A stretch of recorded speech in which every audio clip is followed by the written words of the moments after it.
మనం ఓడినప్పుడు 2019లో మిస్సాలు మెలేశారు, జబ్బలు చరిచారు, తొడలు కొట్టారు, మన ఆడపడుచుల్ని అవమానించారు, ప్రజల్ని నిరంతరం హింసించారు.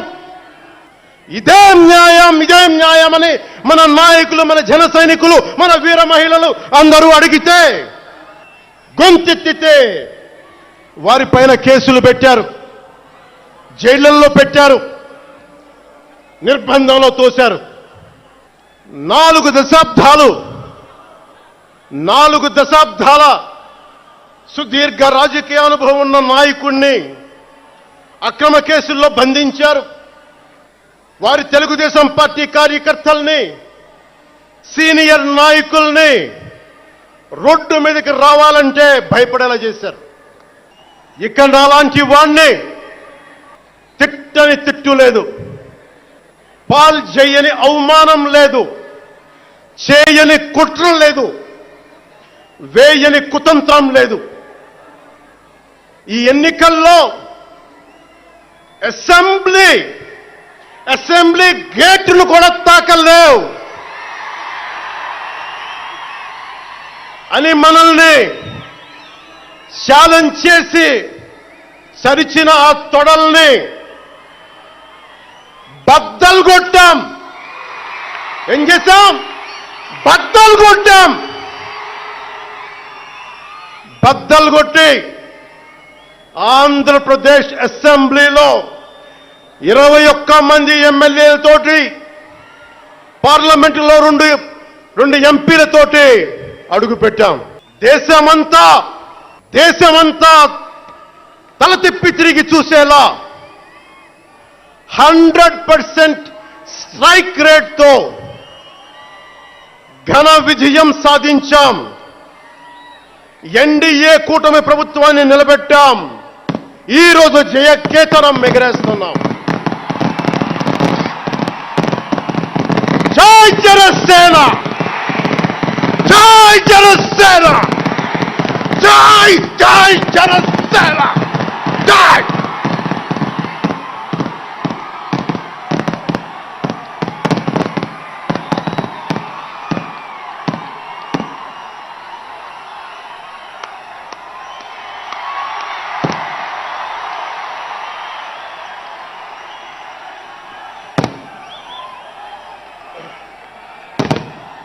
కానీ ఇప్పుడు అధికారం వచ్చిన తర్వాత మనం ఒళ్ళు దగ్గర పెట్టుకొని చాలా కేర్ఫుల్గా ఉండాలి.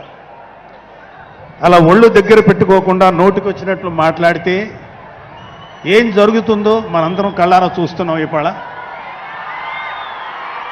అహంకారం తలకెక్కి నోటికొచ్చినట్లు మాట్లాడి చిన్న పెద్ద తేడా లేకుండా బిహేవ్ చేసినటువంటి, మాట్లాడినటువంటి కొంతమంది ప్రతిపక్ష అని చెప్పలేములేండి, ప్రతిపక్షం లేదు కదా, నాయకులకి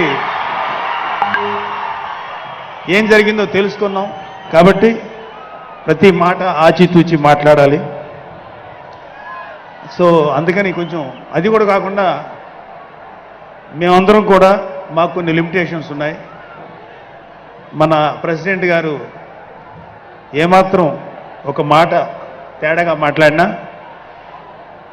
ఒక ఏ విధంగానూ స్పేర్ చేయనటువంటి వ్యక్తి, ఒక డిసిప్లైన్డ్ లీడర్ ఆయన.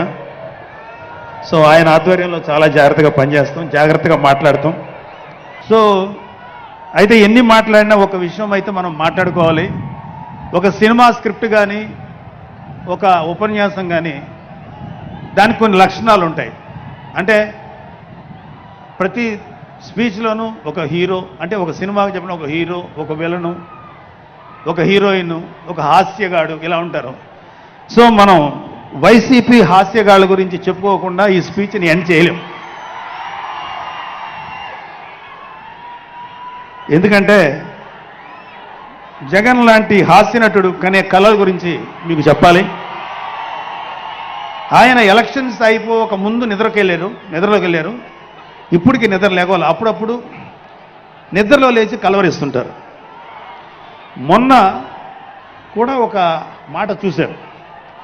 కళ్ళు మూసి తెరిచేలోగా 9 నెలలు అయిపోయినాయి, ఇంకెంత, ఇంకాసారి కళ్ళు మూసి తెరిచేలోపుగా 5 ఏళ్ళు అయిపోతాయి, ఆ తర్వాత అధికారం మాదే అని ఆయన మాట్లాడుతుంటే అంతకన్నా ఏ హాస్యగాడు కూడా అంత అద్భుతంగా చేయలేడు, అంత అద్భుతంగా హాస్యం చూపిస్తున్నారు ఆయన. కానీ ఆయనకి నా సలహా ఏంటంటే, సార్ మీరు నిద్రలోనే ఉండండి, అప్పుడప్పుడు కలవరించండి, తప్పులేదు. ఇంకొక 20-30 ఏళ్ల తర్వాత మీరు కల్లో నుంచి బయటికి రండి, అప్పుడు దాకా మిమ్మల్ని ఎవ్వరూ డిస్టర్బ్ చేయరు. ఇది నాకు మనస్ఫూర్తిగా నేను మీకు ఇచ్చే సలహా.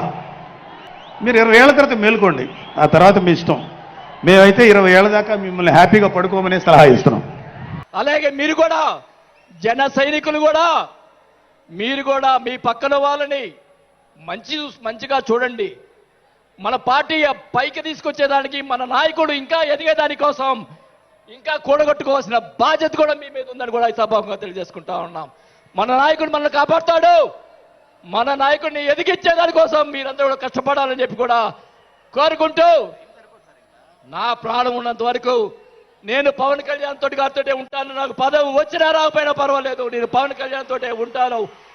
నేను రాజకీయంలో నాకు జరిగిన అన్యాయాలు 1 కాదు 2 కాదు, మా నానిచ్చిన నీ ఈరోజు ఛాలెంజ్ చేస్తున్నా పిఠాపురంలో అమ్మవారి సాక్షిగా మా నానిచ్చిన ఆస్తిలోనే నేను సగం భాగం పైన నేను అమ్ముకున్నాను ఈ రోజు అని కూడా ఈ సభాముఖంగా తెలియజేసుకుంటా ఉన్నాం. అయినా కానీ నేను లెక్క చేయను. నాకున్నటువంటి ఇది కూడా, నాకున్నటువంటి మా వియ్యంకుడికి నాకున్నటువంటి ఆస్తులు కూడా జగన్మోహన్ రెడ్డి గారు కాజేశాడని కూడా ఈ సభాముఖంగా తెలియజేసుకుంటా ఉన్నా. కాబట్టి అది త్వరగా మీరు చెప్తాను, అవన్నీ కూడా తెలియజేసుకుంటూ, ఈరోజు మీరు నన్ను దయచేసి ఇప్పుడు ఈ మాట్లాడిన దానికి ఇంకా రేపు ఒకటే కౌంటర్లు వస్తాయి నాకు తెలుసు. ఛాలెంజ్ చేస్తున్నా, నేను ఇది కూడా ఛాలెంజ్ చేస్తున్నా. చంద్రబాబు నాయుడు గారు కూడా అడుగుతా ఉన్నా, మొత్తం మొన్న జరిగినట్టు ఉన్నటువంటి ఎమ్మెల్యేలు అందరి మీద ఎంక్వైరీ, నా మీద కూడా సహా ఎంక్వైరీ చేయండి. ఎవరు అన్యాయం చేశారో, ఎవరు తప్పులు చేశారో, ఎవరు కొట్టు సంపాదించారో మొత్తం బయట పెట్టాలని కూడా ఈ సభాగా తెలియజేసుకుంటా ఉన్నా. ఈ ఉక్రోషం, ఈ బాధ నాకు తెలుసు, మా కుటుంబానికి తెలుసు, మా కుటుంబం ఎంత ఇబ్బంది పడిందో నాకు తెలుసు. కాబట్టి పవన్ కళ్యాణ్ గారు ఆయన ప్రతిపక్షంలో ఉన్నప్పుడు కూడా బాల్యం లాంటి మంచి వాళ్ళు అని అన్నప్పుడే నాకు ఆ రోజు నేను రాసింది పవన్ కళ్యాణ్ గారిని. కానీ ఈరోజు అది నాకు ఆ రోజు రాత బాగాలేదు కాబట్టి ఈరోజు ఇలా ఉన్నాను. నాకు పోయినా పర్వాలేదు, కానీ నేను ఆయన సేవ చేసుకున్నాను. కానీ నా కోరిక, నాకు రాజకీయ పదవి వచ్చినా కాబట్టి నాకు ఒక కోరిక ఏంటంటే, పవన్ కళ్యాణ్ గారు నాకు మాట ఇచ్చాడు సినిమా తీస్తానని, ఆ సినిమా తీస్తే చాలని చెప్పి కూడా శ్రీబాబుగా తెలియజేసుకుంటూ సెలవు తీసుకుంటున్నా. జై జనసేన. ఇవాళ అధికారంలోకి వచ్చిన తర్వాత మీ అందరికీ తెలియంది కాదు, అధికారంలోకి వచ్చిన తర్వాత విర్రవీగే ప్రభుత్వాన్ని మనం చూసాం. నోటికొచ్చినట్టు మాట్లాడేటువంటి దుర్మార్గుల్ని చూసాం, బూతులు తప్ప మరొకటి తెలియనటువంటి నాయకుల్ని చూసాం. ఇవాళ పవన్ కళ్యాణ్ గారిని చూడండి, ఆ రోజు ప్రతిపక్షంలో ఉన్నప్పుడు కూడా ఎప్పుడూ కూడా ఆయన మాట మేరలేదు. ఒకే ఒక్క మాట ఆయనకి చెప్పారు, రేపు అధికారం వచ్చిన తర్వాత మీ పరిస్థితి అవుతుందో గమనించుకోండి అనేటువంటి మాట మాత్రమే ఆయన చెప్పారు. ఇవాళ అధికారంలోకి వచ్చిన తర్వాత మీరు చూస్తా ఉన్నారు, కీలకమైన శాఖలు పంచాయతీరాజ్ శాఖ కానీ, అటవీ శాఖ కానీ, నీటిపారుదలకు సంబంధించినటువంటి జల్ జీవన్ మిషన్ కానీ, ఇటువంటి అంశాలు ఉన్నటువంటి మంత్రిత్వ శాఖలో నిరంతరం కూడా వాటిని ఏ రకంగా ప్రజలకి చేరువుగా తీసుకురావాలి, ఏ రకంగా వాటి ద్వారా పేద ప్రజల కంట కన్నీరు తుడవాలనేటువంటి తపనతోటి నిరంతరం ఆలోచించేటువంటి వ్యక్తి శ్రీ పవన్ కళ్యాణ్ గారు. అందుకే వాళ్ళు ఎన్ని మోగినా కుక్కలు అరుస్తాయి, అరిచిన కుక్కల్ని మనం ఏం పట్టించుకోక్కర్లేదనేటువంటి మాటతోటి ఇవాళ ఆయన చేస్తున్నటువంటి కార్యక్రమాలు నేనొక్కటే మనవి చేస్తున్నాను. ఇంకా విర్రవీగుతున్నటువంటి వైసీపీ నాయకులకి ఒకే ఒక్క మాట చెబుతున్నాను, మీరు కార్పొరేటర్కి ఎక్కువ, ఎమ్మెల్యేకి తక్కువ అన్నారు. ఇవాళ నేను చెప్తా ఉన్నాను, మీ తండ్రి రాజశేఖర రెడ్డి కాకపోతే నువ్వు కనీసం కౌన్సిలర్ కూడా అయి ఉండేవాడు కాదనేటువంటి మాటని ఈ సందర్భంగా నేను మనం చేస్తున్నా. ఆయనకున్నది ఏనాడు కూడా తన వెనకున్నటువంటి వ్యక్తుల గురించి ఆయన ఏనాడు రాజకీయాల్లో ముందుకు వెళ్ళలేదు. తన ముందున్నటువంటి ప్రజానీకాన్ని, తన వెంట నడుస్తున్నటువంటి జన సైనికుల్ని దృష్టిలో పెట్టుకునే ఆయన రాజకీయాన్ని నడిపారు. అందుకే ఇవాళ ప్రపంచ వ్యాప్తంగా ఒకే ఒక్క మాట చెప్తున్నారు, 100% స్ట్రైకింగ్ రేట్. నిలబెట్టిన 21 సీట్లు 21 సీట్లు నెగ్గటం, నిలబెట్టిన 2 ఎంపీ సీట్లు 2 నెగ్గడం అంటే రాష్ట్ర రాజకీయాల్లో కాదు, జాతీయ రాజకీయాల్లో కాదు, ప్రపంచ రాజకీయ చరిత్రలోనే ఈ రకమైన రికార్డు మరే పార్టీకి, మరే రాజకీయ విధానానికి లేదనేటువంటి మాటని ఇవాళ ముక్త కంఠంతో అందరూ చెప్తా ఉన్నారు. ఈ మధ్య మనం చూసాం, ఉప ముఖ్యమంత్రి గారు జగన్మోహన్ రెడ్డి గారు పవన్ కళ్యాణ్ గారిని గురించి ఒక అనుచితమైనటువంటి వ్యాఖ్యలు చేశారు. ఒక కార్పొరేటర్ స్థాయితో పోల్చారు. జన సైన్యం ఇది పూర్తిగా ఖండిస్తా ఉంది మిస్టర్ జగన్మోహన్ రెడ్డి గారు అని చెప్పి సందర్భంగా మీకు మనవి చేస్తా ఉన్నాం. మీ అందరికీ తెలుసు, మన దేశ ప్రధాని గారే పవన్ కళ్యాణ్ గారిని గురించి సాక్షాత్తు పార్లమెంటు సెంట్రల్ హాల్లో ఏ పవన్ నహీ హై ఆంధీ హై అన్నారు దేశ ప్రధాని గారు. ఆయన పవన్ కాదు, ఒక తుఫాను అని చెప్పారు. ఈరోజు ఎన్డీఏకి, కూటమికి ఇటు రాష్ట్రంలో కానీ అటు దేశంలో కానీ ప్రభుత్వాలు ఏర్పడినాయి అంటే అది ఒక్క పవన్ కళ్యాణ్ గారి ద్వారానే ఏర్పడింది అనేటువంటి విషయం అటు ఢిల్లీ పెద్దలకు తెలుసు, దేశంలో ఉన్నటువంటి అనేక రాజకీయాల నాయకులకు తెలుసు. మీరు అలాంటి అరిచితమైనటువంటి వ్యాఖ్యలను చేయటం జన సైన్యాలను బాధేస్తుంది. మీరు అలాంటి వ్యాఖ్యలు చేశారు కాబట్టి ఈరోజు మీకు 11 సీట్లకి మాత్రమే మిమ్మల్ని కూర్చోబెట్టారు. ఆ 11 సీట్లకి ఏం చెప్పారో తెలుసా అర్థం? నీవు పులివెందులకి ఎక్కువ, కడపకి తక్కువ అనేటువంటి విషయాన్ని మీకు ప్రజలు చెప్పారనేటువంటి విషయాన్ని సందర్భంగా మీకు మనం చేస్తా ఉన్నాను. మొన్న జరిగినటువంటి మహారాష్ట్ర ఎన్నికల్లో పవన్ కళ్యాణ్ గారు వెళ్తే ఎక్కడెక్కడ ప్రచారం చేశారో ఆ సీట్లన్నీ కూడా బ్రహ్మాండంగా గెలిచినాయి.